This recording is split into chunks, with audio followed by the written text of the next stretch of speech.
Hello Dragonlings, this is going to be a little bit of a different video because I've been talking about in my live streams how I'm going to do a planner video. I've had this planner for a couple of months now. I think I bought it back in either July or August, but I only really started looking at it and working with it a couple of weeks ago. It is a 12-month planner from July 2018 to June 2019. The size is 5 inches by 8.25 inches. So it is an Exceed planner. Exceed is sold at Walmart. I'm not certain if it is a Walmart exclusive or if you can find it other places. But this is very similar to typical Bujos, which are usually the most common one is the Leuchtturm 1917. It's got an elastic strap to keep it closed. It's a little thin. I'll go into discussion about that. In the back, it has the expendable pocket that most Bujos have. And it does have the ribbon placeholder that most Bujos have, even though it's really thin. I don't necessarily like how thin this is. I wish it was thicker, but it's a start. When you open this planner, to the first page, it is a name where you can put your information, and it says Exceed Planner. The next page has measurements. It says Table of Measurements, Units Conversions, Computer Measures, Temperature, Surface Measures, Weight, Liquid, Dry, and Miscellaneous Measures. And then there's a ruler on this side right here. I'm not certain how accurate this is. I haven't tested it against an actual ruler. The next page is a world map with time zones, but again, I'm not certain how accurate that is because I could have sworn I'm in -5, but if I'm looking at this map correctly, it has me over here in -6. I'm not certain how that works. It might be correct and I just am on the tail end of 5, almost to 6. I don't know. The next page is a yearly overview of 2018, 19, and 20. Very simple. Most Bujos have a yearly overview, so that's one of the things that makes it like a Bujo. It's just that it's built in, pre-printed, whichever way you want to talk about it. The other thing is that there's this nice white space up here for any creative people, unlike me, who want to doodle or draw in it. On these pages, the next 3 pages, we have for the whole year the future log. It has a monthly overview box at the top, and then it has the days 1 through whatever the month ends in, and what day it is, whether it's Monday, Tuesday, so on and so forth. Right now, I haven't finished filling this in. I only have birthdays and anniversaries on it currently. Eventually, I will have a lot more information on this as I get used to using it more. The next section is the monthly calendars, which again has a lot of the blank space at the top for those who like to doodle or color, and I will probably end up filling it with stickers and washi tape because that's what I do. Currently I'm using stickers to mark different events and holidays. Blue stickers currently are birthdays, red stickers are anniversaries, orange are holidays, and green are currently events. There's a notes section at the bottom so you can add your little notes to your month. But there are 12 months here, July, August, all the way to May, June. Okay, now we get into the fun stuff. This is the actual where the planner starts. Again, this is set up a lot like a Bujo. It has your weekly, and I like the way this is set up, how it's boxes. The only thing that I would change about this is having a dot grid within this. I like that it's got the lines separating the days, but it'd be cool if this had either thinner or more translucent lines inside or dots inside, so that would be easier to know when you're writing in a straight line, because my writing sucks and it always slants if I don't have lines or dots. And then the secondary page is a dot grid, which this on every page I have changes due to what I am working on. I am still playing around with what I want to format these pages by, so kind of just go with it for now. This is where I had written the July-August goals. Again, I went back and filled some of the stuff in because I only started using it really a couple weeks ago. So a lot of the earlier pages are where I'm playing around with how I'm formatting everything, including this page. I really like the setup of this page, actually. These markings were where I was going to put washi tape, and I just haven't done it yet.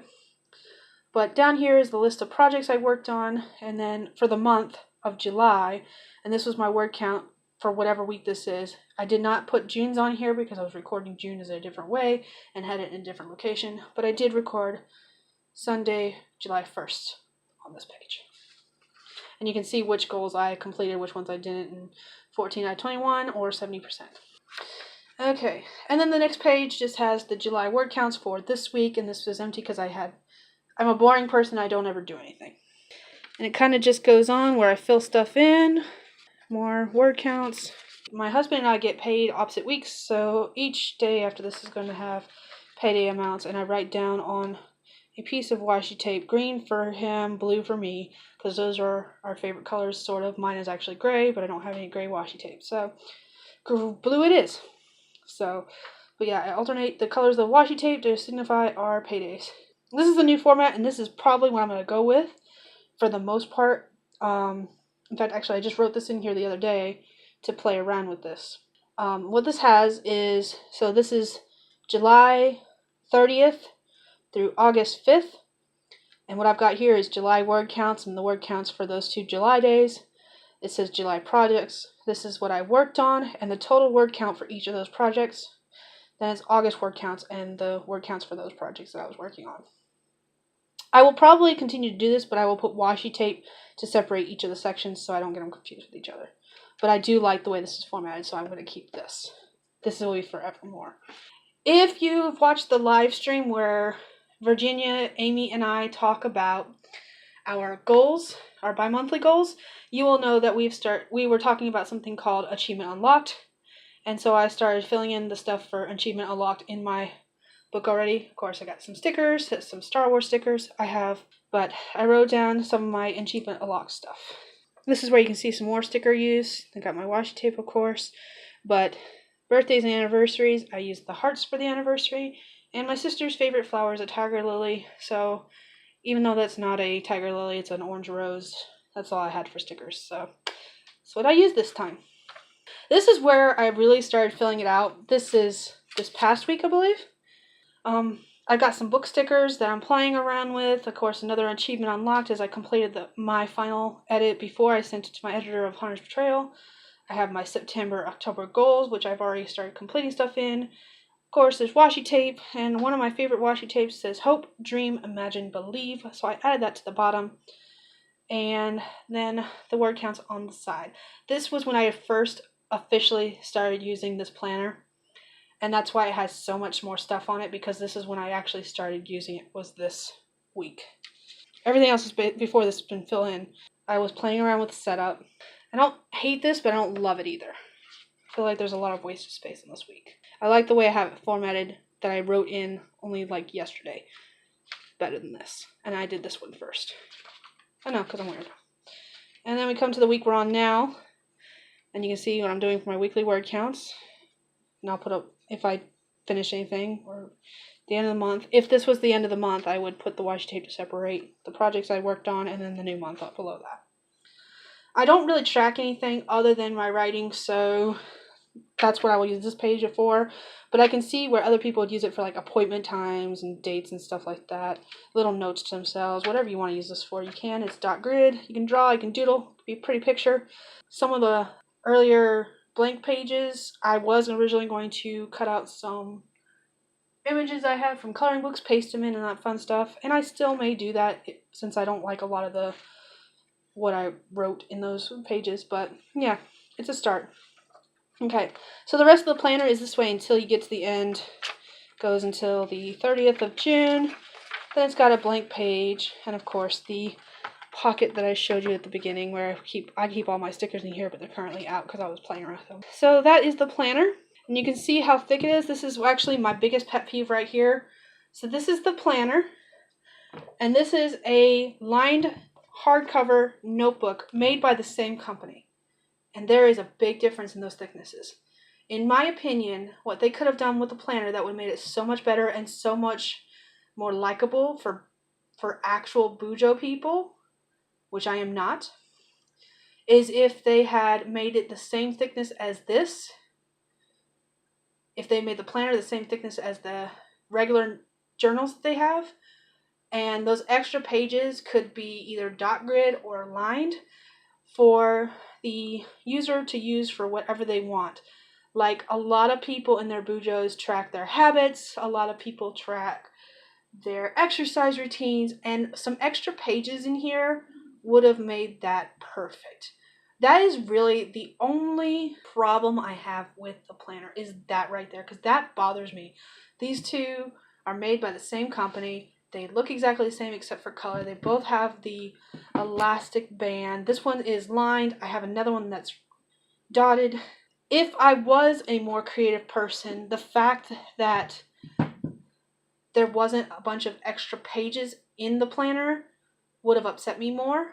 I mean, I realize there's all that blank space at the top, but it's not the same. The other thing is that the pages are an off-white color. And while that's not a bad thing, I know some people are picky. So there's a difference. You can see the color differentiations. This is a white piece of computer paper. The paper below it is kind of cream. Also, pens. Sharpie pen bleeds right through this. That's my only real big concern with any kind of Exceed notebook, is that Sharpie pen bleeds right through it. I use a simple Dollar Tree pen. I would tell you what it is, but as you can see, that's what writing is left on it. It was printed in white all the way down, talking about what kind of pen it was. Actually, it was probably read this way, but it is all gone because I've just used it so much.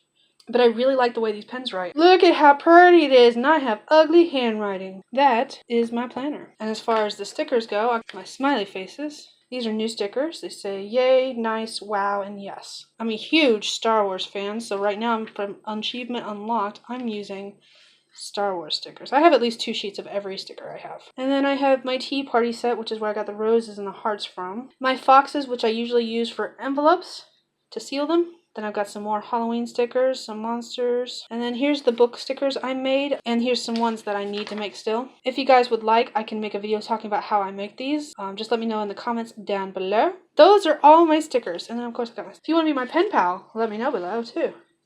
Because I love pen pals.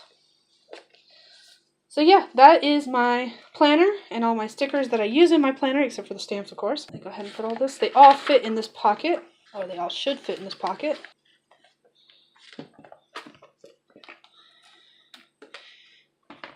But there you have it. That is my planner. That concludes this video, and I will talk to you later, Dragonlings. Bye.